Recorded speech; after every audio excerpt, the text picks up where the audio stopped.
제가 뭘 본 겁니까? 일주일 동안 한국 곳곳을 돌아다녔습니다. 갈 때마다 충격이었습니다. 병원 시스템, 교통망, 통신 인프라, 치안. 하나도 빠짐없이 영국을 압도했습니다. 우연이 아닙니다. 한두 개가 아니라 전부니까요. 패턴입니다.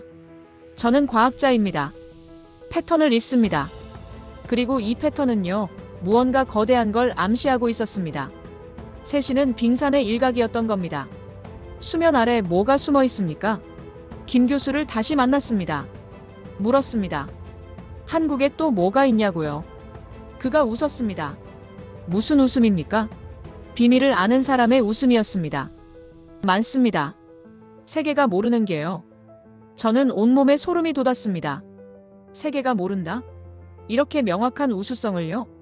어떻게 숨긴 겁니까? 아니, 왜 세계는 몰랐던 겁니까? 비명 소리가 복도를 채웠습니다. 헬프 미. 영국 명문 여고생들이었습니다.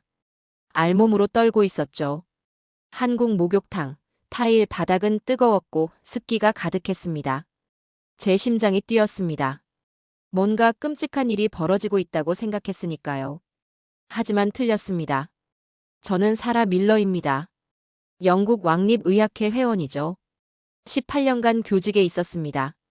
피부 면역학 연구자이기도 합니다. NHS 프로젝트 자문도 했죠. 저는 감정으로 판단하지 않습니다. 숫자와 데이터만 믿습니다. 그런데 그날 제 모든 확신이 흔들렸습니다. 세신실이었습니다. 아줌마 한 명이 수건을 들고 있었죠. 범죄가 아니었습니다. 사고도 아니었습니다. 그냥 목욕탕 서비스였습니다.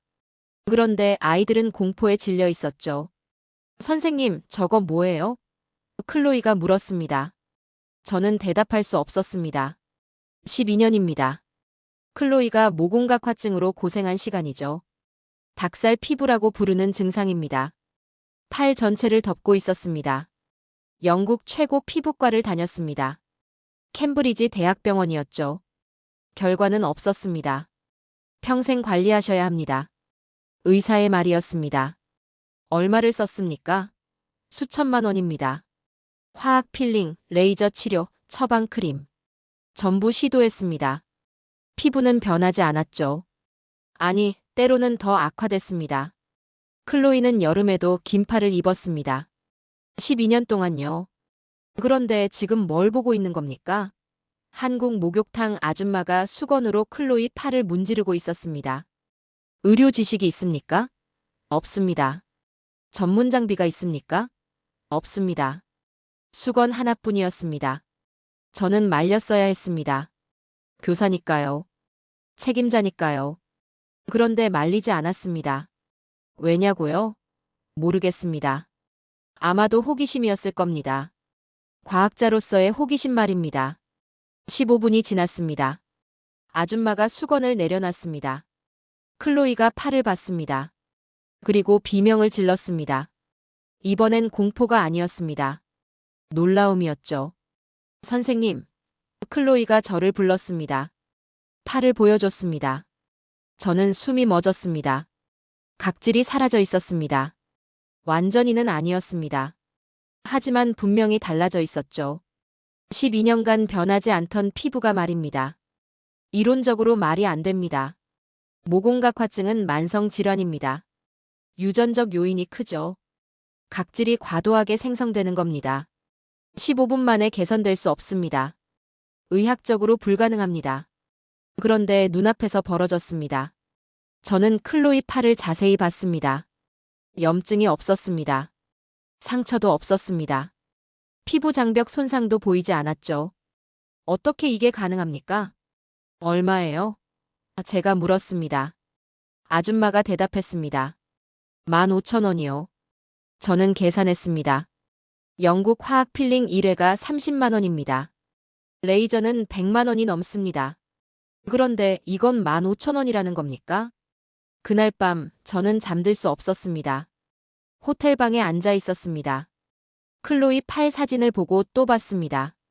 치료 전, 치료 후. 차이가 명확했습니다. 이건 우연이 아니었습니다. 저는 노트북을 켰습니다. 한국을 검색하기 시작했습니다. 세신, 목욕문화, 피부관리. 자료가 쏟아졌습니다.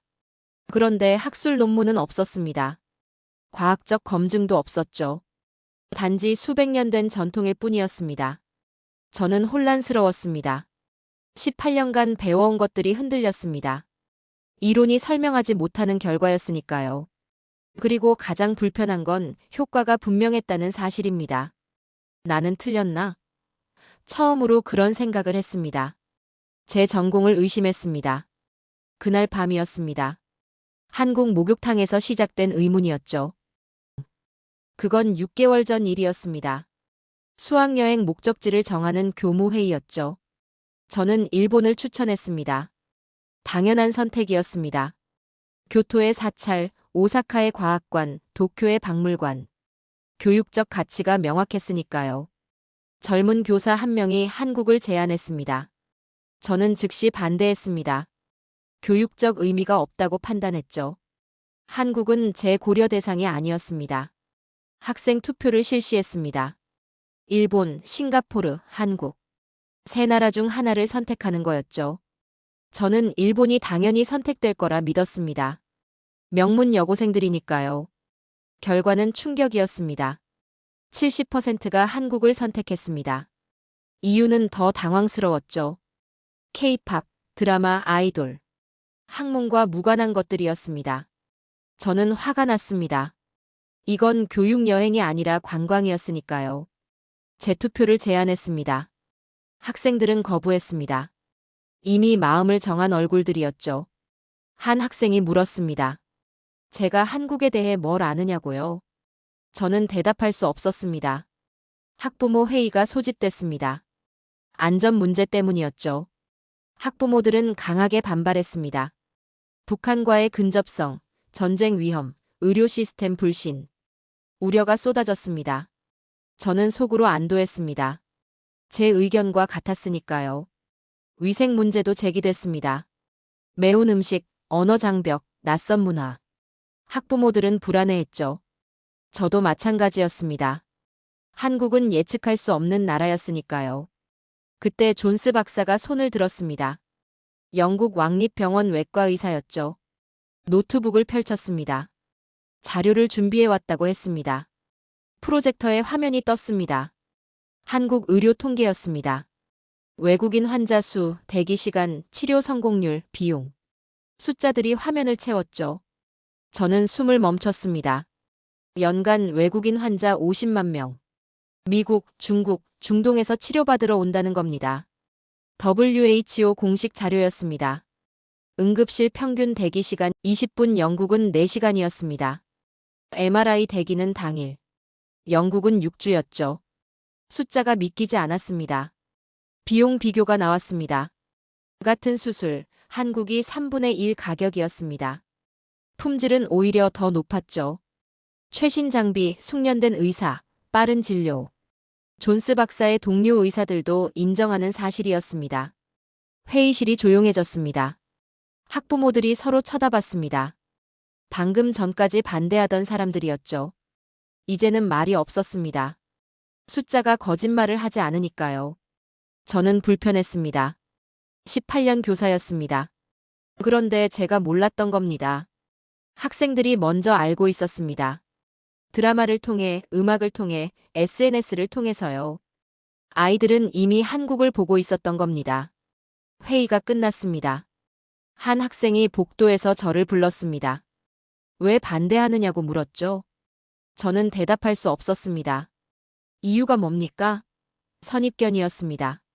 한국은 제 세계관에 없었던 나라였으니까요. 그날 밤 저는 한국을 검색했습니다. 처음으로 진지하게 봤습니다. 의료 시스템, 안전도, 교통, 인프라.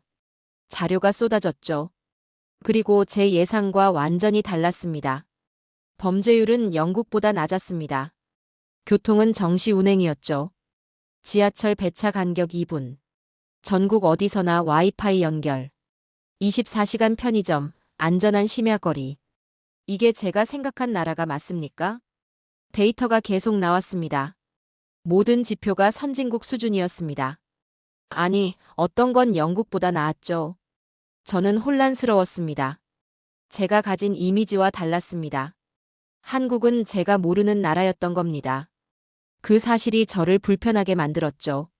18년 교사가 학생들보다 무지했다는 사실 말입니다. 다음 날 저는 결정했습니다. 한국으로 가기로요. 학생들이 환호했습니다. 하지만 저는 불안했습니다. 뭔가 제 통제를 벗어나고 있다는 느낌이었죠. 그때 저는 몰랐습니다. 그 선택이 제 모든 걸 바꿀 거라는 사실을요. 한국은 단순한 여행지가 아니었습니다. 제 확신을 시험할 장소였던 겁니다. 그리고 그 시험은 제가 예상한 것보다 훨씬 더 가혹했습니다. 저는 그 문을 열지 말았어야 했습니다. 찜질방 입구였죠. 학생들이 주저하고 있었습니다. 당연했습니다. 알몸으로 들어가야 하니까요. 영국에는 없는 문화였습니다. 공중 목욕탕 자체가 낯설었죠. 하물며 옷을 벗고 모르는 사람들과 함께 있다는 건 상상도 못할 일이었습니다. 학생들 얼굴이 창백했습니다. 저도 마찬가지였습니다. 18년 교사였지만 이런 상황은 처음이었죠. 교육적 가치가 있습니까? 없습니다. 문화체험이라고 하기엔 너무 과격했습니다. 저는 돌아가자고 말하려 했습니다.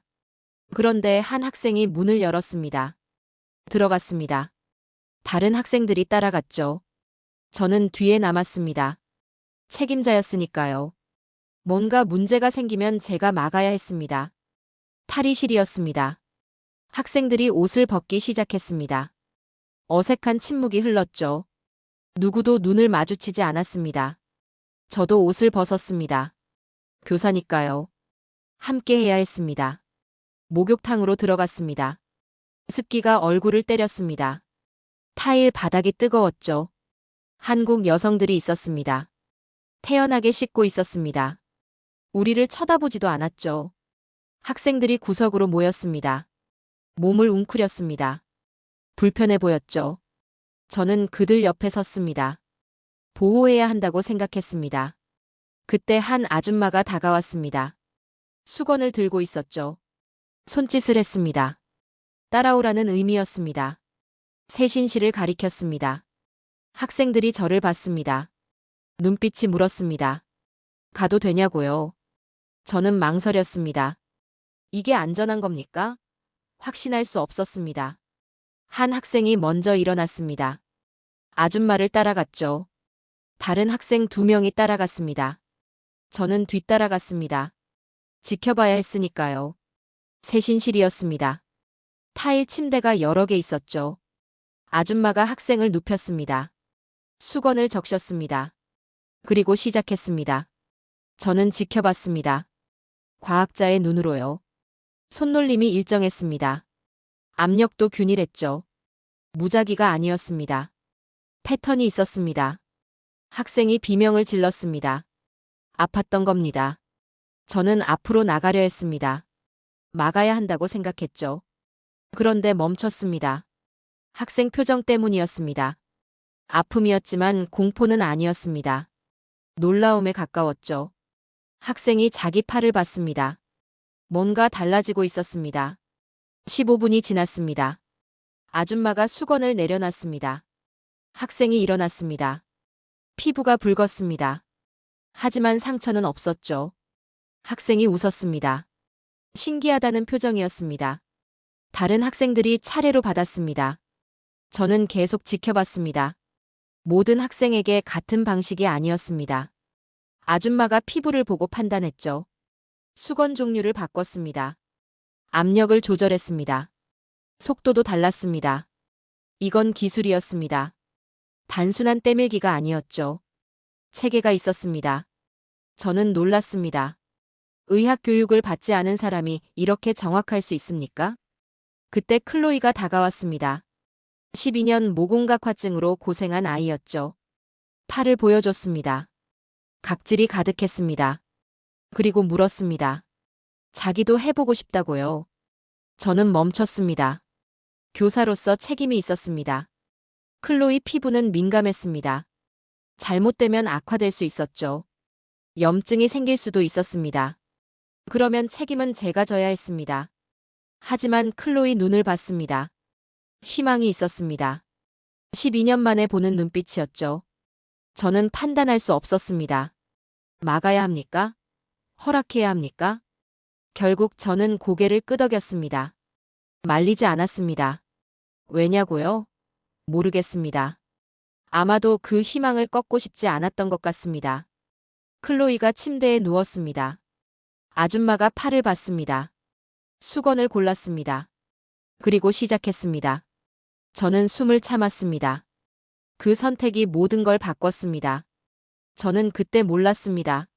제가 목격하게 될 것들을요. 그리고 그것이 제 18년 신념을 완전히 무너뜨릴 거라는 사실도요. 저는 처음으로 손을 봤습니다. 세신사 아줌마의 손이었죠. 거칠었습니다. 주름이 많았습니다. 의료용 장갑을 낀 손이 아니었습니다. 그냥 평범한 손이었죠. 그런데 그 손이 움직이는 방식은 평범하지 않았습니다. 정확했습니다. 클로이 팔을 만졌을 때 멈췄죠. 손끝으로 피부를 느꼈습니다. 각질 두께를 확인하는 것 같았습니다. 수건을 바꿨습니다. 처음 든 것보다 부드러운 거였죠. 압력도 조절했습니다.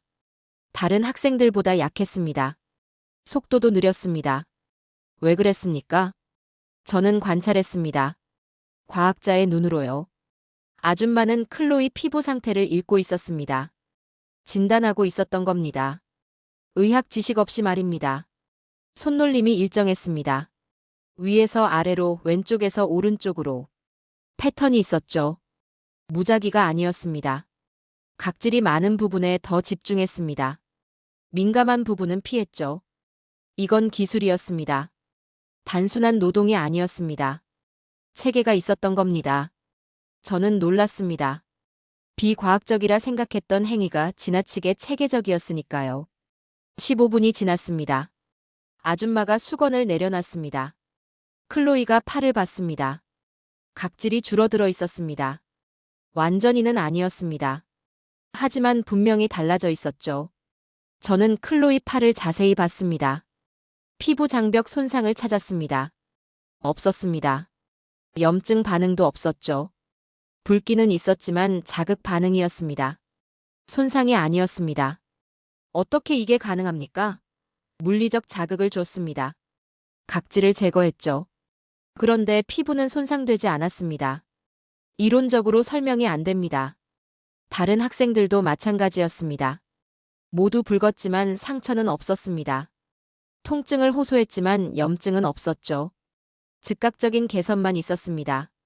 저는 생각했습니다. 이건 우연이 아니라고요. 반복 가능성이 있었습니다.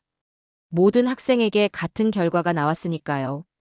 우연이라면 불가능한 일이었습니다. 아줌마가 다음 학생을 받았습니다. 저는 더 자세히 봤습니다. 손끝 감각에 집중했죠. 아줌마는 피부를 만지고 판단했습니다. 각질 상태, 피부 두께, 민감도. 전부 손으로 읽었습니다. 수건 종류를 바꿨습니다. 이번엔 거친 거였죠. 학생 피부가 두꺼웠기 때문입니다. 압력도 강했습니다. 속도는 빨랐습니다. 모든 게 계산된 것 같았습니다. 저는 불편했습니다. 왜냐고요? 제가 이 기술을 배운 적이 없었으니까요. 18년 교직, 피부 면역학 연구자. 그런데 이 기술은 제 교육 과정에 없었습니다. 장비를 사용하는 법은 배웠습니다. 레이저, 화학 필링, 약물 처방. 전부 배웠죠. 그런데 손으로 피부를 읽는 법은 없었습니다. 그런 교육은 존재하지 않았습니다. 서양 의학은 기계를 믿습니다. 객관적 데이터를 신뢰하죠. 손끝 감각. 그건 비과학적이라고 배웠습니다. 주관적이고 불확실하다고요. 그런데 지금 뭘 보고 있는 겁니까? 손끝 감각만으로 진단하고 치료하는 사람을요. 게다가 효과가 있었습니다. 즉각적이고 명확했죠. 아줌마가 클로이를 다시 불렀습니다. 2차 시술이었습니다. 이번엔 더 세심했죠. 1차 때 놓친 부분을 집중했습니다. 각질이 남아있던 곳이었습니다. 손놀림이 달라졌습니다. 더 천천히, 더 정확하게. 같은 부위를 반복했습니다. 확인하는 것 같았죠. 완벽하게 제거됐는지 말입니다. 저는 인정할 수밖에 없었습니다. 이건 기술이라고요. 숙련된 기술이었습니다. 수십 년 반복으로 쌓인 거였죠. 지식이 아니라 경험이었습니다. 서양 의학과 달랐습니다. 우리는 이론부터 배웁니다. 책을 읽고 논문을 쓰고 데이터를 분석하죠. 그리고 나서 임상에 들어갑니다. 그런데 이 사람은 반대였습니다. 임상부터 시작했던 겁니다. 수천 명의 피부를 만졌죠. 반복하고 실패하고 배웠습니다. 이론 없이 경험만으로요. 저는 굴욕감을 느꼈습니다. 18년 경력이 무색했습니다. 제가 배우지 못한 걸 저 사람은 알고 있었으니까요. 그것도 훨씬 더 정확하게요. 클로이가 일어났습니다. 팔을 봤습니다. 웃었습니다. 각질이 거의 사라져 있었죠. 12년 만에 보는 깨끗한 피부였습니다. 저는 말없이 봤습니다. 설명할 수 없었습니다. 이론이 없었으니까요. 제 교과서에 없는 현상이었습니다. 그런데 눈앞에서 벌어지고 있었죠. 그날 밤 저는 생각했습니다. 제가 놓친 게 뭡니까? 18년간 뭘 배운 겁니까? 기계 사용법, 데이터 분석법. 그런데 정작 피부를 읽는 법은 몰랐던 겁니다. 저는 처음으로 인정했습니다. 제가 모르는 영역이 있다고요. 그리고 그 영역은 한국 목욕탕 아줌마가 완벽하게 장악하고 있었습니다. 3일이 지났습니다. 학생들이 매일 세신을 받았죠. 클로이도 마찬가지였습니다. 12년 모공각화증이 눈에 띄게 줄어들고 있었습니다. 저는 매번 지켜봤습니다. 기록했습니다. 사진을 찍었죠. 과학자의 본능이었습니다. 데이터가 필요했으니까요. 마지막 날이었습니다. 아줌마가 비용을 말했습니다. 1회 15,000원. 3일이니 45,000원이었죠. 저는 계산했습니다. 영국 돈으로 30파운드 정도였습니다. 30파운드였습니다. 저는 숫자를 다시 확인했습니다. 틀린 게 아닌가 싶었죠. 그런데 맞았습니다. 영국에서 클로이가 쓴 돈을 계산했습니다. 화학 필링 1회 200파운드. 레이저 치료 1회 800파운드. 처방 크림, 약가, 진료비.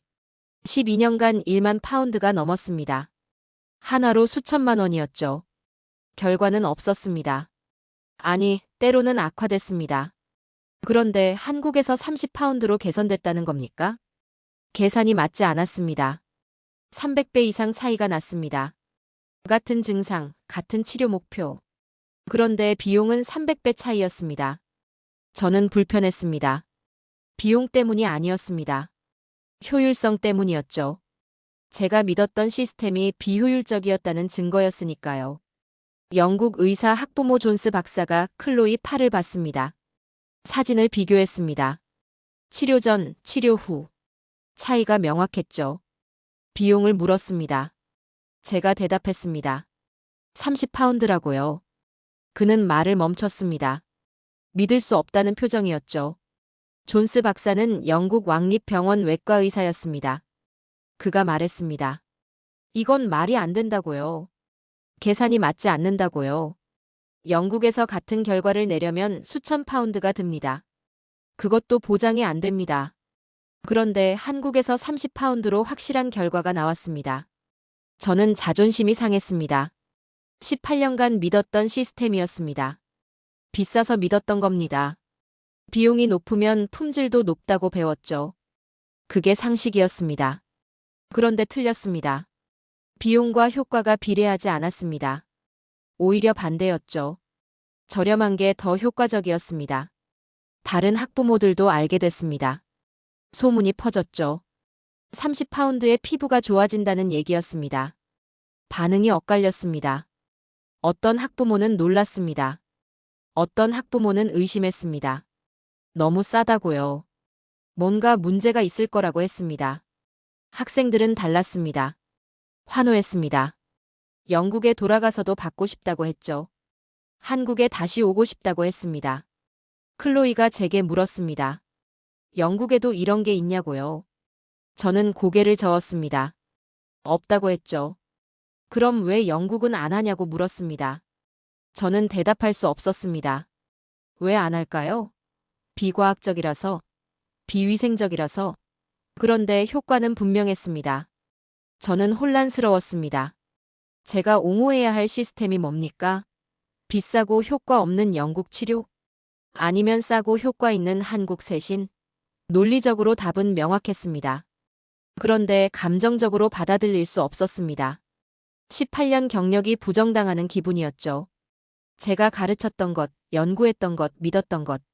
전부 비효율적이었다는 증거였으니까요. 존스 박사가 말했습니다. 이건 논문감이라고요. 비용 대비 효과를 분석하면 의미 있다고 했습니다. 저는 고개를 끄덕였습니다. 하지만 속으로는 불안했습니다. 이걸 논문으로 쓴다?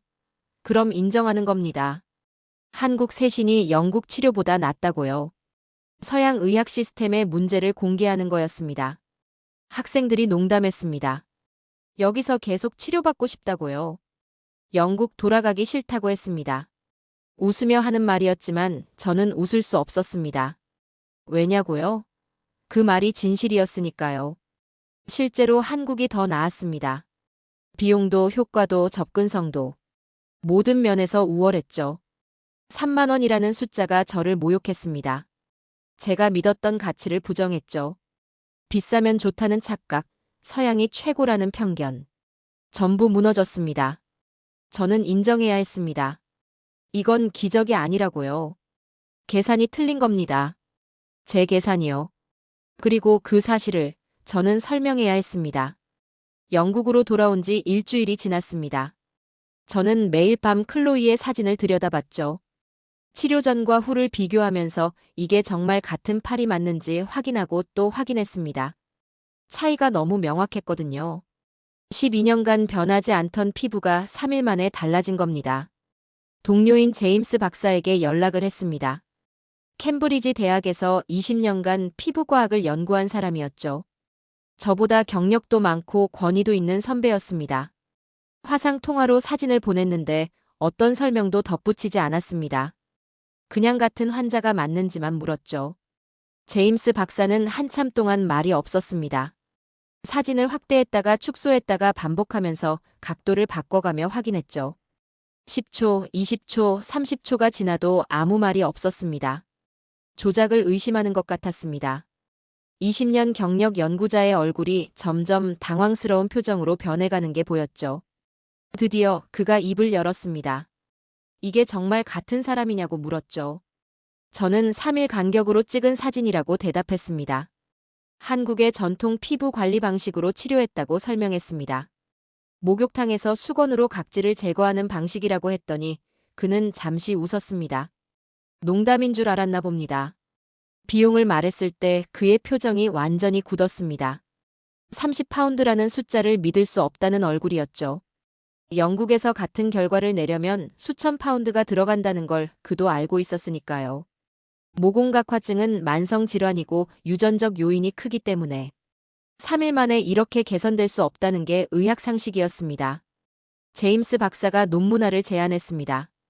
이건 중요한 발견이니 학계에 보고해야 한다고 했죠. 비용 대비 효과, 부작용 없는 즉각적 개선. 이 모든 게 검증된다면 피부과학계에 큰 파장을 일으킬 거라고 말했습니다. 저는 망설였습니다. 논문을 쓴다는 건 공개적으로 인정하는 거였으니까요.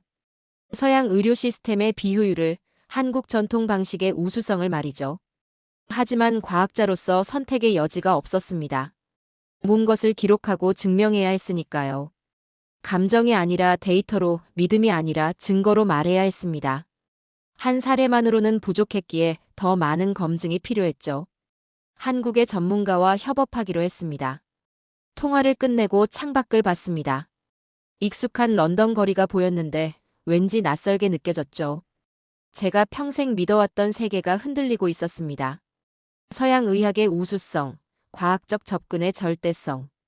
의심 없이 받아들였던 것들이 한국에서 본 현실 앞에서 무너지고 있었습니다. 한국 대학의 피부과학 교수에게 이메일을 보냈습니다. 세신에 대한 연구 자료가 있는지 협업이 가능한지 물었죠. 답장이 빨리 왔습니다. 서울에서 만나자고 했고 관련 자료를 준비하겠다고 했습니다. 서양 연구자가 한국 전통 방식에 관심을 갖는다는 게 신기했나 봅니다. 비행기 표를 예약했습니다. 이번엔 학생들과 함께가 아니라 저 혼자였죠. 교사가 아니라 연구자로서 가는 거였습니다. 학생들에게 말하자 아이들이 환호했는데 특히 클로이가 좋아했습니다. 그 아이의 피부는 영국에 돌아온 지 한 달이 지났는데도 여전히 좋은 상태를 유지하고 있었습니다. 이건 일시적 효과가 아니라 지속성이 있다는 증거였죠. 짐을 쌌습니다. 노트북, 카메라, 각종 측정 도구들. 이번엔 제대로 기록하고 분석할 생각이었습니다. 공항으로 가는 택시 안에서 생각했죠. 18년 경력의 교사이자 연구자가 한국 목욕탕을 연구하러 간다니 동료들이 알면 뭐라고 할까요? 하지만 멈출 수 없었습니다. 비행기에 올라 창밖을 봤습니다. 12시간의 비행 동안 구름 위를 날아가면서 생각했습니다. 저는 더 이상 단순한 관찰자가 아니었습니다. 증인이 됐죠. 그리고 증인은 침묵할 수 없습니다. 본 것을 말해야 하고 설명해야 하고 기록해야 하니까요. 한국이 다가오고 있었습니다. 제 모든 확신이 무너진 바로 그곳으로 다시 가는 겁니다. 이번엔 이유를 찾기 위해서였습니다. 서울에 도착한 다음 날, 저는 한국대학병원으로 향했습니다. 김 교수와의 약속이 있었죠. 피부과학 전문가이자 전통의학에도 조예가 깊은 사람이었습니다. 그의 연구실은 예상과 달랐습니다. 최신 장비들 사이에 한국 전통 도구들이 함께 놓여 있었죠. 김 교수는 제가 보낸 사진들을 이미 검토한 상태였습니다. 세신은 수백 년 된 전통이고 효과는 검증됐다고 말했습니다. 다만 과학적으로 설명하는 연구가 부족할 뿐이라고 덧붙였습니다. 그가 자료를 보여줬습니다. 세신의 원리에 대한 한국 연구 논문들이었죠. 각질 제거 메커니즘, 혈액순환 개선, 림프 배출 촉진. 물리적 자극이 피부 재생을 유도한다는 내용이었습니다. 서양은 화학적 레이저 중심이고 한국은 물리적 수기 중심이었습니다. 가장 중요한 차이는 철학이었습니다. 서양 의학은 치료 중심이었죠. 문제를 찾아서 제거하는 방식이었습니다. 반면 한국 전통 방식은 회복 중심이었습니다. 막힌 걸 열고 쌓인 걸 풀어주는 겁니다. 고치는 게 아니라 순환시키는 거였습니다. 김 교수가 새 신사를 소개시켜줬습니다. 30년 경력의 베테랑이었죠. 손을 보여주셨는데 거칠었지만 정교해 보였습니다. 수만 명의 피부를 만져온 손이었죠. 그분이 말했습니다. 세신은 때를 미는 게 아니라 피부와 대화하는 거라고요. 손끝으로 상태를 읽고 필요한 만큼만 자극을 준다고 했습니다. 너무 세면 상처가 나고 너무 약하면 효과가 없죠. 딱 맞는 강도를 찾는 게 기술이라고 설명했습니다. 클로이의 사진을 보여드렸습니다. 세신사분이 고개를 끄덕였죠. 전형적인 모공각화증이고 3일이면 충분히 개선 가능하다고 했습니다. 매일 보는 결과라고요. 저는 그 자신감에 압도됐습니다. 김 교수가 데이터를 보여줬습니다. 한국에서 실시한 세신 효과 연구였죠. 피험자 200명, 3개월 추적 관찰. 모공각화증 개선율 85%, 재발률 15%. 부작용 거의 없음. 환자 만족도 95% 이상. 숫자가 명확했습니다. 영국 레이저 치료 데이터와 비교했습니다. 개선율은 비슷했지만 비용은 10배 차이가 났죠. 부작용은 한국이 훨씬 적었습니다. 객관적으로 봤을 때 세신이 우수했습니다. 저는 질문했습니다. 왜 서양에서는 이런 방식이 발달하지 않았냐고요? 김 교수가 대답했습니다. 문화 차이라고요. 서양은 개인주의 문화라 공중 목욕 자체가 없었고 동양은 공동체 문화라 목욕탕이 발달했다고 했습니다. 필요가 기술을 만들었던 거죠. 또 다른 이유는 의료 시스템이었습니다. 서양은 의사 중심, 병원 중심이죠. 모든 치료가 의료 행위로 분류됩니다. 반면 한국은 의료와 일상의 경계가 덜 명확했습니다. 세신은 의료가 아니라 생활이었죠. 병원을 나와 다시 목욕탕에 갔습니다. 세신사의 손놀림을 자세히 관찰했습니다. 패턴이 있었습니다. 위에서 아래로, 중심에서 바깥으로. 림프 흐름을 따라가는 방향이었죠. 해부학적 지식이 녹아 있었습니다. 압력도 일정하지 않았습니다. 부위마다 달랐죠. 등은 세게, 팔은 약하게, 다리는 중간 정도. 피부 두께와 민감도를 고려한 거였습니다. 이론으로 배운 게 아니라 경험으로 터득한 지식이었습니다. 저는 인정할 수밖에 없었습니다. 이건 과학이라고요. 다만 서양과 다른 방식의 과학이었습니다. 책이 아니라 몸으로 배운 과학, 이론이 아니라 실전에서 검증된 과학. 그리고 그 과학은 제가 배운 것보다 어떤 면에서는 더 정교했습니다. 호텔로 돌아와 노트북을 켰습니다. 논문 초안을 쓰기 시작했죠. 제목은 한국 전통 세신의 모공각화증 개선 효과에 대한 사례 연구였습니다. 서론, 방법, 결과, 고찰. 학술 논문의 형식을 따랐습니다. 결론을 쓰면서 멈췄습니다. 뭐라고 써야 할까요? 한국 방식이 우수하다. 서양 의학이 놓친 게 있다. 둘 다 사실이었지만 쓰기가 쉽지 않았습니다. 하지만 써야 했습니다. 과학자니까요. 불편하더라도 자존심 상하더라도 사실은 사실이었습니다. 저는 키보드를 두드렸습니다. 본 것을 기록했습니다. 증인의 의무였습니다. 한국 체류 일주일째, 저는 매일 다른 병원을 방문했습니다. 피부과, 정형외과, 내과. 한국 의료 시스템을 직접 경험하고 싶었죠. 예약 없이 갔는데도 대기 시간이 거의 없었습니다. 10분 안에 진료를 받았습니다. 영국에서는 상상도 못할 일이었죠. 의사들은 설명을 자세히 해줬습니다. 증상의 원인, 치료 방법, 예상 경과. 환자가 이해할 때까지 반복해서 말해줬죠. 병원 동선도 효율적이었습니다. 접수, 진료, 검사, 수납이 한 층에서 해결됐습니다. 김 교수와 다시 만났습니다. 그가 세신의 과학적 원리를 더 자세히 설명해줬죠. 물리적 자극이 피부 기저층의 세포 분열을 촉진한다는 연구 결과였습니다. 각질 제거와 동시에 재생을 유도하는 겁니다. 서양 레이저 치료와 비교했습니다. 레이저는 표피를 태워서 재생을 유도하죠. 강력하지만 부작용 위험이 있습니다. 반면 세신은 물리적 압력으로 자극합니다. 약하지만 안전하죠. 그리고 효과는 비슷했습니다. 김 교수가 말했습니다. 한국 전통의학은 수백 년간 축적된 임상 데이터라고요. 과학적으로 설명되지 않았을 뿐 효과는 검증됐다고 했습니다. 이제 그걸 과학의 언어로 번역할 때라고 했습니다. 저는 깨달았습니다. 제가 한국을 오해했다는 걸요. K-팝과 드라마로 유명한 유행의 나라라고 생각했습니다. 그런데 아니었습니다. 한국은 축적의 나라였습니다. 오래 준비된 나라였죠. 의료 시스템도 그랬습니다. 하루아침에 만들어진 게 아니었죠. 전통의학과 현대의학을 결합하면서 수십 년 걸렸습니다. 효율성도 접근성도 품질도 전부 축적의 결과였습니다. 세신도 마찬가지였습니다. 수백 년 전통이 현대까지 이어졌습니다. 세신사들은 선배에게 배우고 후배에게 가르쳤습니다. 지식이 몸에서 몸으로 전달됐죠. 그게 기술이 됐고 문화가 됐습니다. 서양과의 차이가 명확했습니다.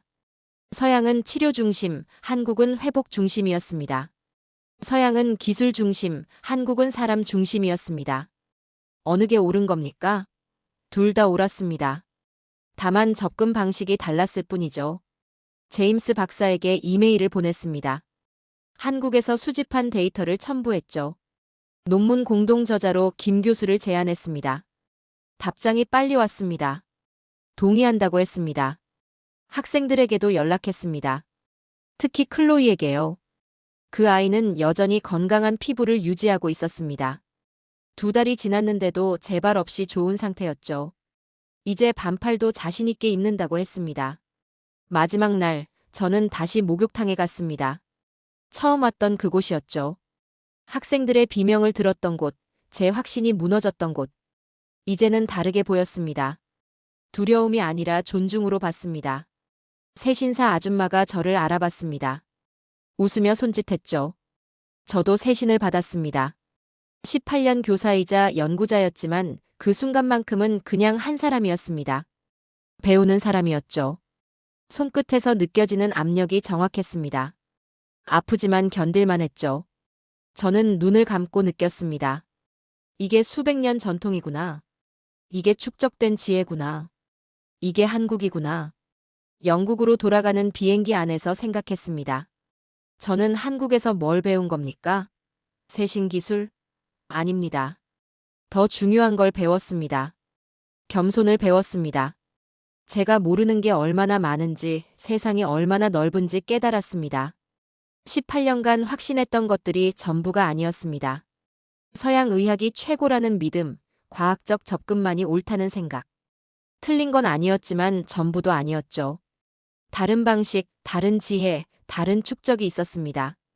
논문을 완성했습니다. 학술지에 제출했죠. 심사를 거쳐 게재됐습니다. 반응이 뜨거웠습니다. 학계에서 논의가 시작됐고 한국 전통 방식에 대한 관심이 높아졌습니다. 저는 이제 압니다. 세계가 한국에서 배워야 할 것은 화려한 기술이 아니라는 걸요. 오래 축적된 삶의 지혜입니다. 그리고 그 지혜는 가장 평범한 곳에 숨어 있었습니다.